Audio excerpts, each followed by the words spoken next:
Facebook and YouTube live stream where we're talking about whether your dog is okay, but only when it's on his terms. Hi, I'm Julie Naismith, and I help dogs and people around the world get over separation anxiety with my training courses, my membership, and my books.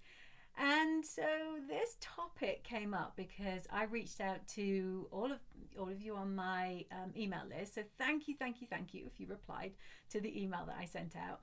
And I said, what would you like me to talk about in these live podcasts? And this was one of the most popular topics, hence why I am talking about it today. If you are watching on replay, hello, if you're watching on replay, make sure you pop in the comments hashtag replay so that I know to come and have a look. If you're watching live, hi, pop in the comments and let me know. So I'm going to talk to you about this weird phenomenon that we can have dogs who absolutely freak out when we try and leave the house, but go to the park and before you know it, they're 100 meters away, chasing a squirrel or playing with their friends, totally ignoring you. And it seems like it's on their terms. Hi Dax, hi Jason, hi Ashley, hi Nikki. So yeah, and so many of you say to me, yes, that's my dog, why does he do it? Pop in the comments and tell me if this sounds like you. So you've got a dog you can't leave, he gets really upset when you go, but as long as your dog is deciding to do its own thing, then your dog seems absolutely fine.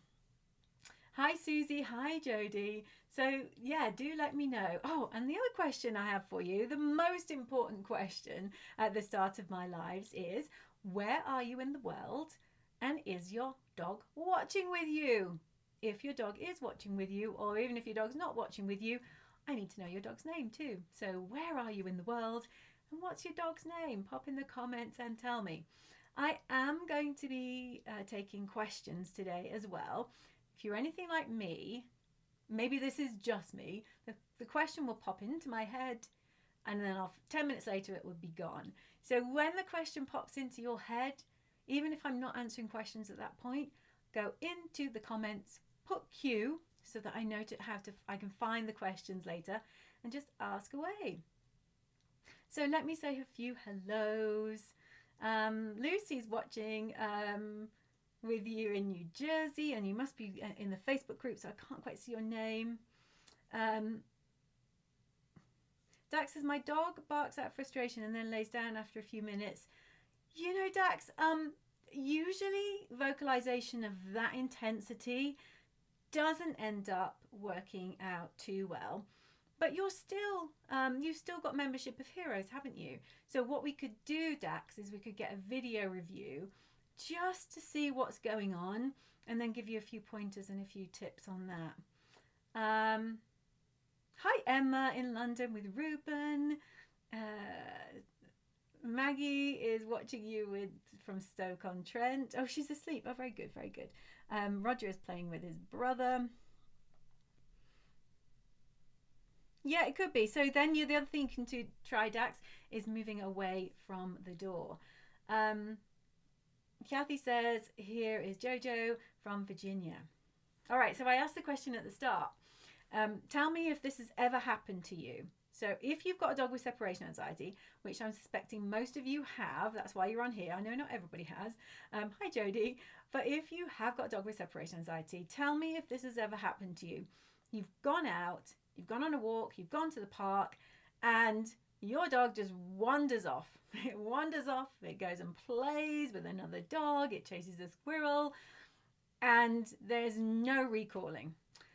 I have a very personal experience of this because this is my Percy, and to the nth degree. Like, he is Mr. Wanderer.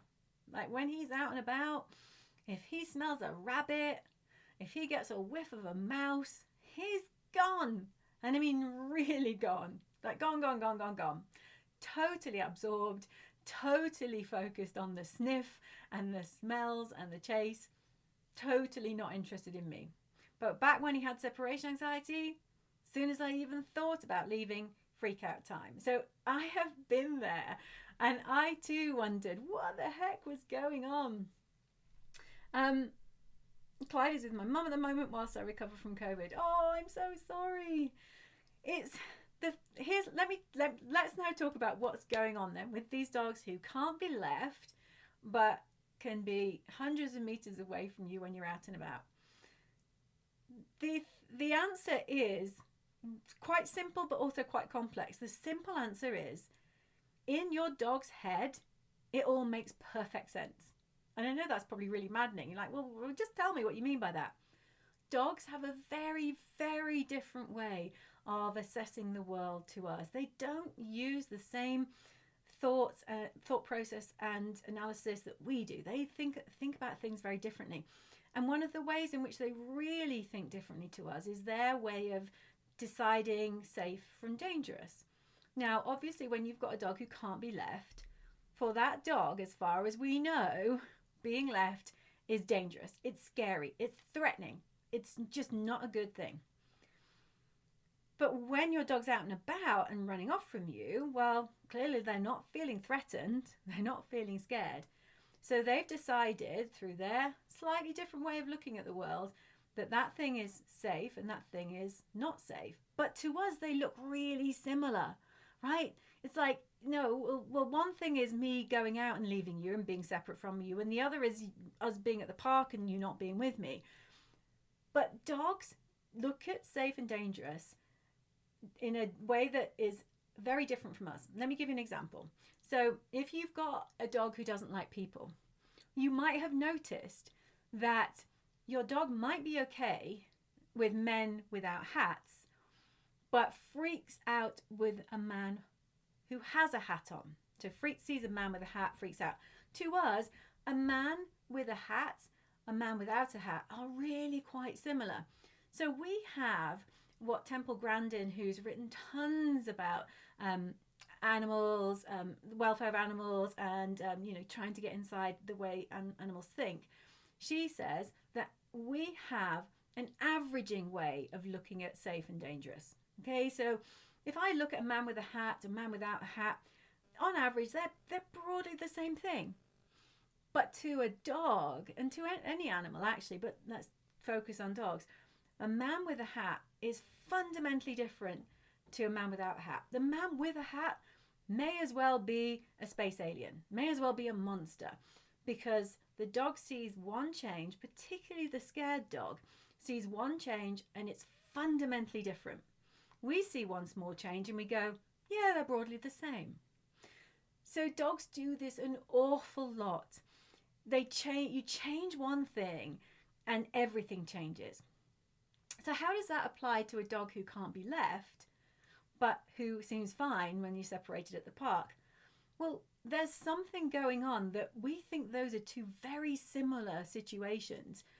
But that change, just that change of your dog being home, not being out and about, your dog not doing the leaving but being left, that's enough to say to your dog, this is threatening and this is not good. So we see them as being very similar. Our dogs see them as fundamentally different. And so, definitely my dog, says Lynn. Yes, absolutely. Yeah, and Emma, we're going to talk about, can we harness any of this? Can we use it to our advantage? All right, here's my top tips for you though. If you have a dog that does this, my number one tip, and this is the biggest thing of all, is let go. Let go of how frustrating it is, how baffling it is, and how it is that your dog does this. Your dog isn't being bad when it runs off to chase a squirrel or play with its best friend or, go and say hi to somebody. Your dog's just being a dog and innocently selfish. It's just very rewarding for your dog to do that thing, and it's going to do that thing. It doesn't mean that your dog is acting up or playing you when you leave.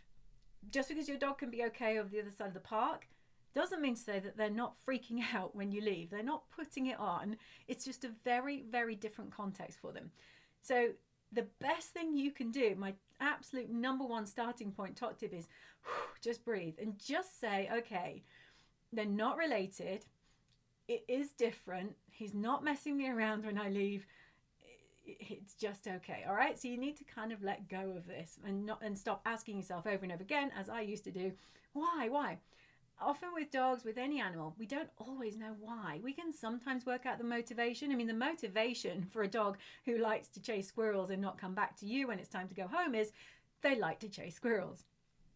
But often we don't know why. So sometimes we just have to let go of the why. So my top tip is give yourself a break and let go of that need to know why. But then the second thing is to think about, what is the difference? To me, the big difference between those two scenarios is, yes, you're leaving rather than him leaving you, but control and choice. And here's where I talk about the nervous passenger syndrome. Do you know what I mean by that? So the person who can drive a sports car way over the speed limit, really, really recklessly, but when they get into the passenger seat, they can't cope. They're white knuckling it, they're trying to brake, they're gripping on, because they're not in control. They're not choosing it. And I'm almost certain if we could go inside our dogs' heads when we leave, it's that lack of choice and control about their environment that adds and compounds to their freak out. Because they have no choice about us going. For the most part, they have no choice about being left. They can choose to run across the other side of the park. They can choose to come back to us. But when we leave them, they have no choice. I also think if we can go inside their heads, I wish we could, that lack of choice and control might also be why crates and confinement seem to make things even harder for dogs, because it's like there's an extra layer of restriction and an extra barrier from them getting to you, getting to the outside world. So think about choice and control. There isn't a ton we can do over the course of a dog's life when it comes to giving them ultimate control about being left. Even if you're somebody who's home 24/7, which most people aren't, at some point you're going to have a doctor's appointment, or you'll need to go and, there will be something you have to do. So we do need to enable dogs to be okay on their own, because they can't choose to be with us 24/7. It is just not going to happen. But where we can give them choice and control is we can let them choose when they're okay to do separation anxiety training. We can let them control when we're going too far and too fast and when they need to stop. How do we do that? We watch their body language like a hawk. We get to know our dogs better than any trainer could ever get to know your dog. So become an expert in your dog's body language. If you're doing separation anxiety training and your dog decides, nah, today is not the day, then don't make today the day when you do training. No dog is ever going to choose to be left alone, but let's give them the skills to be okay on their own and watch them to see if they are choosing to participate in the training or not. Ultimately, as I say, they can't choose to be with us 24/7. It's not going to happen, but let them choose to be a participant in the training process. Let me see some other comments. Yeah, Monica says, all you have to do is see the fear to know it's real. Yes, fear versus fun. Fun is chasing squirrels. Fear is you've gone out. And for all we know, they might think the world is about to end. It might be that they think the world is about to end for you, or the world is about to end for them. But whatever's going on, it seems like it's a catastrophe for them. Does it help to separate yourself more from your dog in the house? So Emma, my third point. If your dog is able to be apart from you and isn't so clingy to you that, even at the park, they're not going to separate, then reward them for it. So I actually wouldn't start getting over obsessed with recalling them every time. If we want dogs to feel rewarded from being away from us, let them have that bit of fun. Obviously there's safety and we don't want them running off and we need to leave the park at some point, but I wouldn't get overly fussy about that behavior. I would just allow that behavior because, hey, it's rewarding your dog for being away from you. And in the house, Emma, you can definitely start to think about rewarding your dog for not being with you all the time. One of the ways that I do that with people in my Separation Anxiety Heroes group is we do Magic Mat. So Magic Mat rewards a dog for not being glued to us all the time. And we gradually build up the amount of distance, the amount of time we're away from us, but we make it rewarding. So rewarding our dogs for separation can really help. It's not essential, by the way, when you're doing separation anxiety training, but if you're up for doing some training like that, then it's all going to help contribute to behavior change.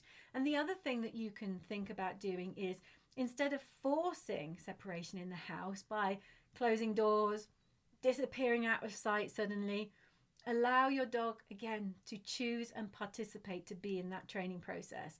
And something like Magic Mat, as soon as they decide it's too much, it's too difficult, and they need to break and follow you, then you know it's too much and it's too difficult for them, and you make it easier again. And that's really important. So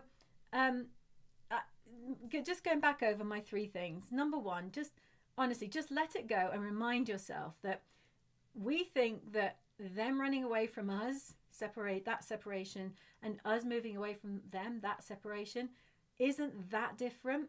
But to a dog, it's worlds apart. It's just like oceans apart. The two are fundamentally different. That's why you feel safe in one context and not the other. 2, remember the nervous passenger syndrome. At the park, your dog is driving. Your dog is choosing, your dog is controlling. At home, when you leave, there's no choice and there's no control.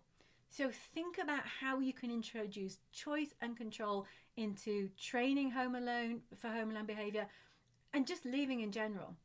Definitely don't sneak around, springing an absence on your dog. Always let your dog know you're about to leave so that they can tell you whether they're okay with it or not. And then the 3rd thing is, start rewarding your dog for separation. There's absolutely no harm in that, and it could well be helpful for the cause. So questions. Susie says, can I do door as a bore training while someone else is home? Yes, absolutely you can. Or should it be done when the dog is truly alone, when we leave for a split second? You can do either. And the thing about door as a bore, Susie, is, let me just put that question on the screen. 1 second. So that people can see it. There we go. And the thing about doing door as a bore when somebody's home is you're more likely to do it. So if there's other people in the household and you've got to get 2 of you together to go out together, that's more logistics. It's more arranging stuff. And door as a bore is telling dogs that doors are meaningless to them. So even if somebody's in, you can still do door as a bore, because you're still saying, this door, forget about it, it means nothing to you. So Susie, go for it. It's a really good thing to do when you can't arrange for everybody to be out of the house. Melissa. Our dog takes herself to sleep upstairs on our bed when my husband goes to work. If he's at home, she's right next to him. With me, she'll happily stay upstairs away from me. And I put this comment on the screen because that's another situation where we see dogs who seem to freak out when we leave are then fine when they take themselves off to other parts of the house. So again, it's that choice and control thing. They might well choose to go to another room. They might well choose to sleep in a different spot to where you sleep, outside of your bedroom, but they're choosing it. And so that's a big difference to them.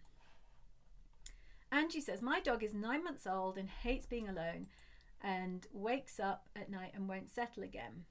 Yeah, so Angie, I don't know if you've grabbed a copy of my puppy separation anxiety book, but there is an exercise, there's a whole section in there about dogs who do this. And the key thing is that you do want to do some resettling, but you don't want to make the resettling so rewarding that your dog just decides that it's way better than being on their own.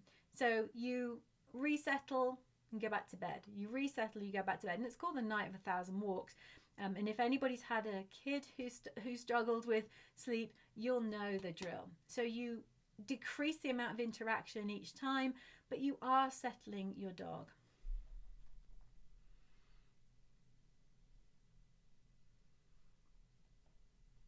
Donna says, we recently moved into a condo. How to train without getting complaints from neighbours? So are they complaining about you coming and going? I'm assuming they're not complaining about barking, but they're complaining about you coming in and out. I don't see people having that problem that often, so I feel for you if your neighbours are complaining about the training.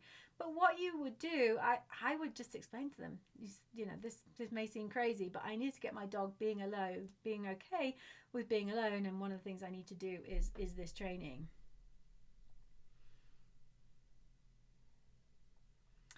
Hi Peppa, do you find that sometimes folks have to go back to door as a bore even though you're making progress on departure from the home when your dog develops hyper attachment to you? I can leave for 7 minutes now.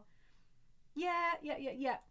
Yes, let me put this up because that's also, again, it's that different context, a different situation. So Bailey is doing well with absences, but he's just decided that he doesn't like you not being around in the house. Now I do see this quite often, Pepper, and what it can be is you're just closer, you're just easier to access, and so it's easier to control that behavior, control your behavior. So it could be that.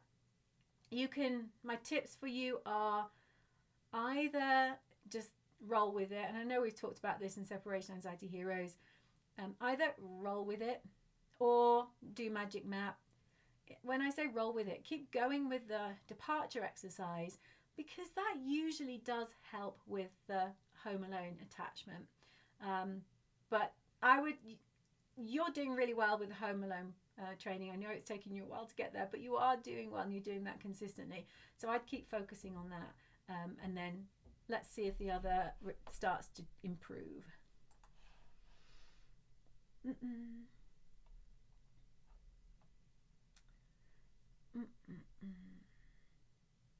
Peyton is hyper aware. Is that Jennifer?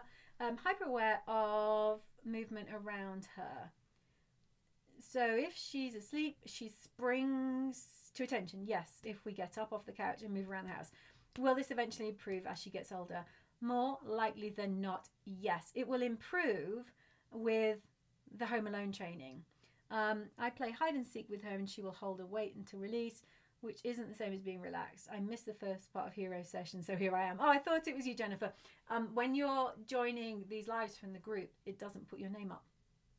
So it doesn't put the name up on my screen. So yes, so that's we used to think that the following, the being hyper alert, was a driver of separation anxiety and we should work on that, but it's a symptom. They are, imagine what it's like when, you know, Peyton's worried about you leaving. So imagine what it's like in her head. She doesn't want you to leave because it's scary. So she's going to keep an eye on you. Like, she's going to be uber vigilant because you going isn't at all good for her. And it's lovely because the more you train, the more you're likely to see that, okay, I can handle alone time. So now I'm not as worried about where mum goes. But also your absences become really predictable as well, Jennifer. So she's now not on a knife edge all the time. Hi, Deborah. And we have... Let's put this comment up. Deborah says, I've got a 17-month-old Doberman. We managed to get up to an hour, but she suddenly started to wake after 15 minutes and then get destructive. She's been fed and walked, etc. So let's talk about variability, because what you're experiencing is so common. I think every dog who gets over separation anxiety displays some of this pattern. It seems like they're making good progress until they're not. And all that's going on is that it is just a lack of consistency, which we can train for. As much as it's going to pain you to do this, Deborah, and don't throw something at the screen when I say this, the best way to get that 1 hour consistently is actually to go back to a time where she's going to nail it every single time. And that might be going much, much shorter. It could be 10 minutes, it could be 7 minutes, and then building up again. In my Separation Anxiety Heroes group, I talk to everybody a lot about consistency and duration. The two are so, they're just so important. And you're a great example of this, because it's frustrating as heck, isn't it? There's no point having a dog who can sometimes do an hour, because you don't know when that sometimes might be. So consistency, not at the expense of duration, duration not at the expense of consistency.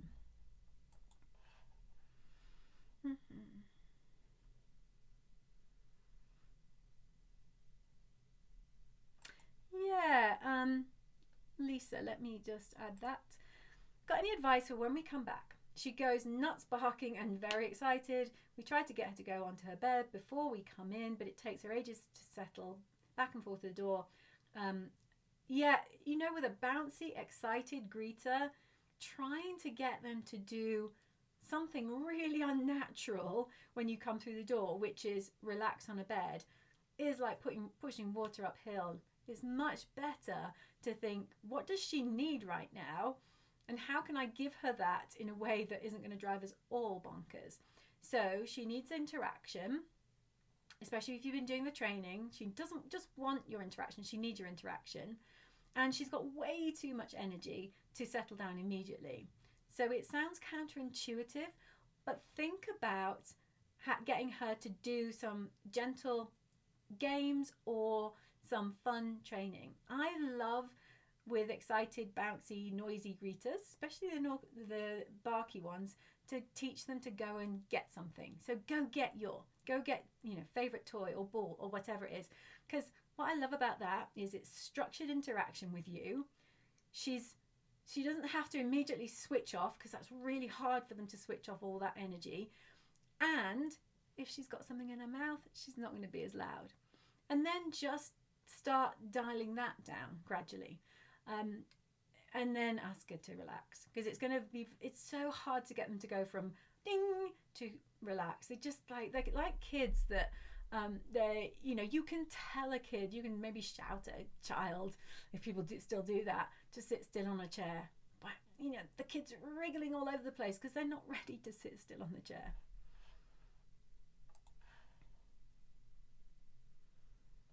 I know, Deborah, it is heartbreaking, but every single dog, every single person who's got their dog over separation anxiety has gone through what you're going through. So think about that. Think about the people who post in the group and they're at 3 hours or 4 hours. They haven't done it by going in a straight line. Now, that doesn't help you right in this moment where you're like, oh, I've got to go back to 15 minutes. But hopefully it helps you understand that this is just natural and normal. As maddening and as heartbreaking as it is, it's natural and normal. Also, bear in mind, as you build back up again, that hour is still there. That hour is still there. You should check out my podcast about what's going on, what's really going on when your dog wobbles. And I explain what's going on in their brains and why. Hopefully, people have said to me that kind of helps them feel a bit less. But I've been there as well, and it's fine to be rational about it, but inside we're just like crushed.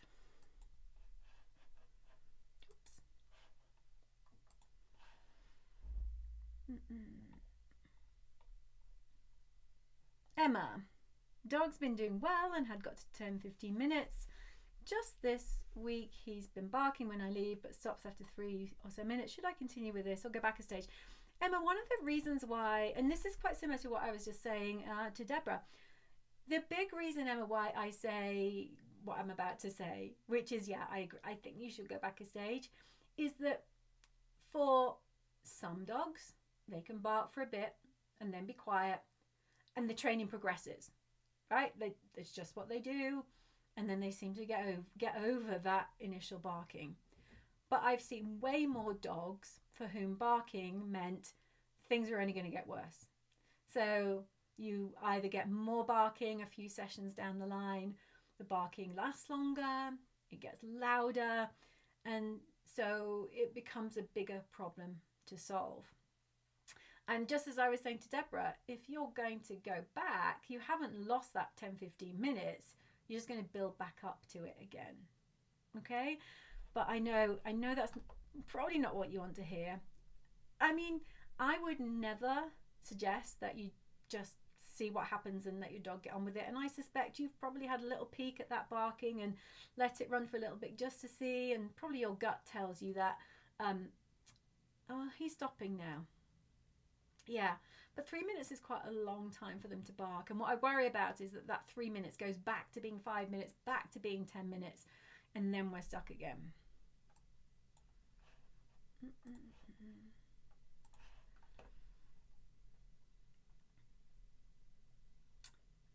What about puppies that cry in a crate or X-pen and don't want to create anxiety but not responding, but they need to reject? Yeah, so I am not averse to crate training or pen training with puppies if we do it gently and we do it gradually and we follow, you know, a really nice incremental training plan like the ones I've got in my puppy book. And you're right, there are some puppies who will do that initial fussing when we put them in a pen. If you do what I call my safe guidelines, where we do that training, the pen training or the crate training, when they're sleepy, when they've had lots of play, when they are fully fed, and when they've been out to the toilet, so all their needs have been met, then you shouldn't get too much of that in it, that fussing. It will be that pent up energy that's being released, and puppies definitely can have that residual energy that just needs to switch off. And some puppies don't tend to have that switch, that on off switch. Some puppies do, but just be really wary that it's not anxiety and it is just like energy that's just needing to come out, and that then they will settle.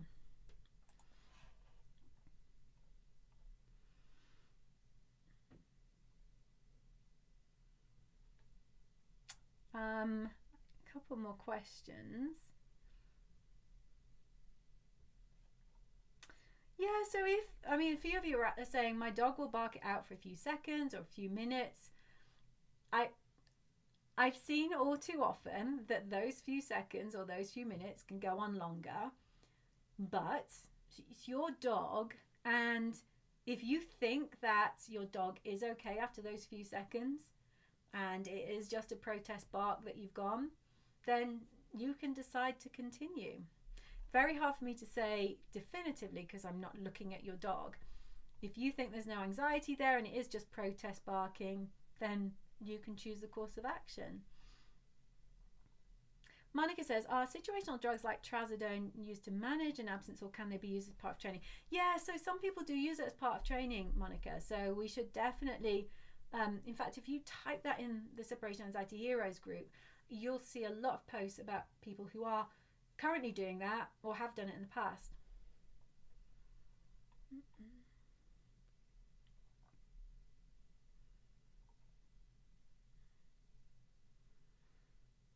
So sorry, I'm just reading a long comment. That's why I went quiet.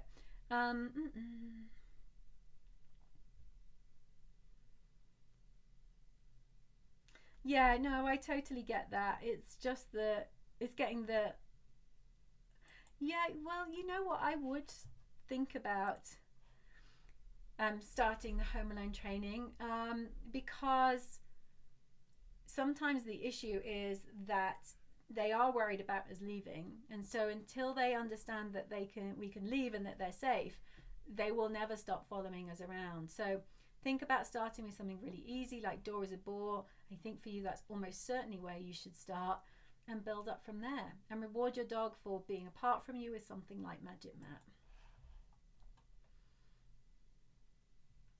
So Helen says ours has stopped looking, howling, but still looks for us. Yeah, lays down, then looking up, lays down, no licking his lips. Is he getting there? Yeah, I mean, it would be lovely if he was sleeping for more, or even just lying there. Dogs aren't always asleep when they're just like chilling in their bed. But sometimes they do continue to look for us for a long time. They will go to the door, they'll look out of windows. As long as you're really on top of your dog's signs of anxiety, Helen, then it sounds like you're okay. But you know, keep looking for that.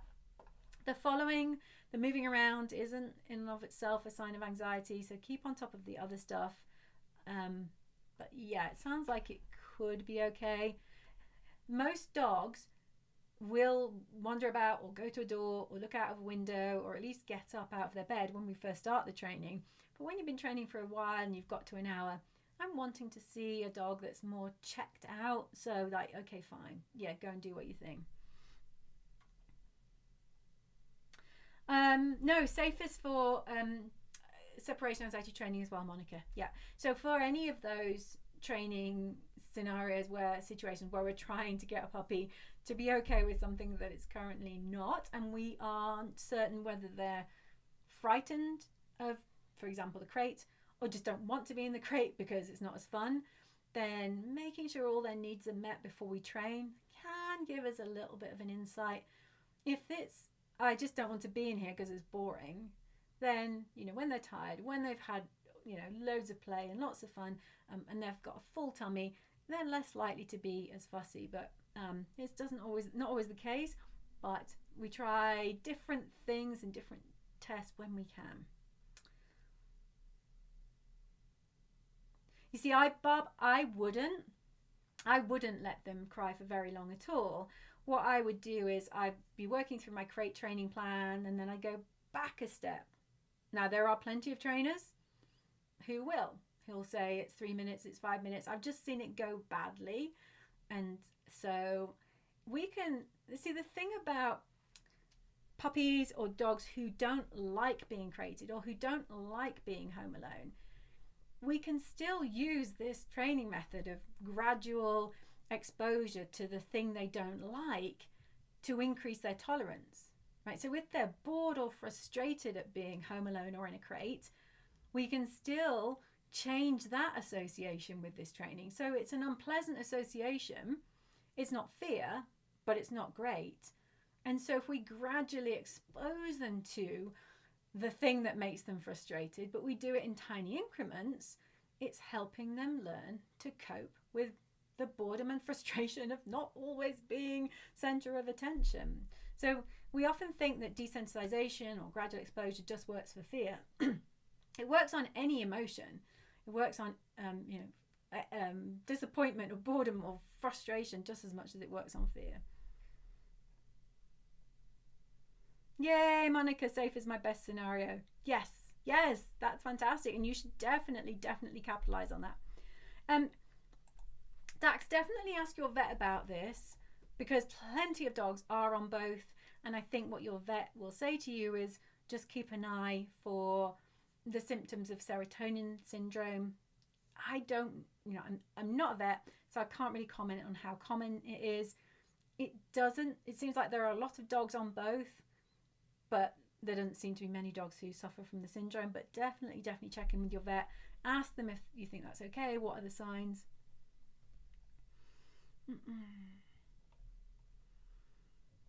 Okay, any more questions? So Claire, similar to what I was just saying about how long should you leave your dog, he could be barking and screaming because he's just not used to you being there. He could be barking and screaming because he's petrified, or he could be bored. So the best thing you can do is increase it. This is what I would do. I would increase his tolerance of alone time, not by going to the other degree and seeing how long he can do it before he settles, but by just saying, you know what, I can just gradually increase the time he can cope with. Whether he's bored, frustrated, or petrified, I'm going to increase the time he can cope with. Okay, 2 more questions. Melissa, our dog sits on the stairs waiting for us to come home, looking out of the window. Would you say it's best for a curtain to be shut or to allow them to look out? Really dog dependent, Melissa. It's really interesting. I've seen some dogs who absolutely need to look out, otherwise they can't cope with an absence, and I've seen other dogs for whom they do worse when they can't see out. So you can try curtain shut, curtain open, and just see whether training goes better with one setup or another. There isn't a right or wrong here. There's what does your dog prefer.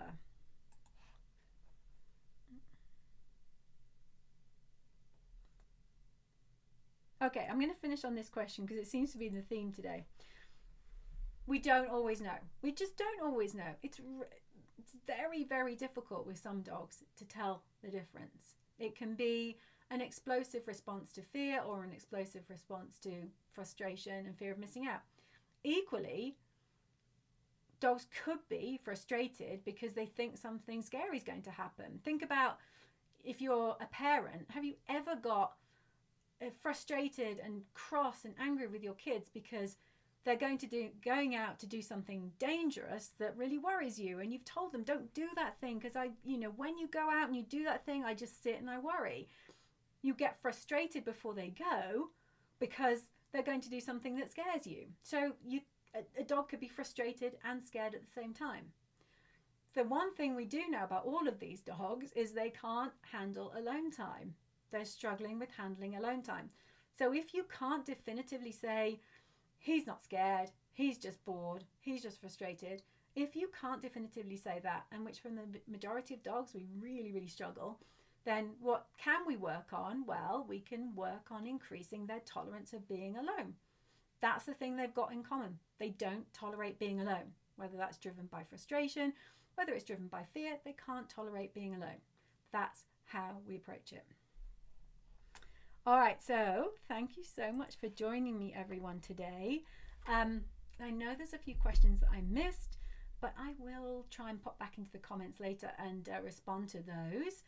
Meanwhile, I'll be back next Monday with another live episode where we'll be tackling another one of your we'll be tackling another one of your top topics. That's a tongue twister. And also taking your questions and answers. So I will hopefully see you on Monday of next week. All right, everyone. Bye for now.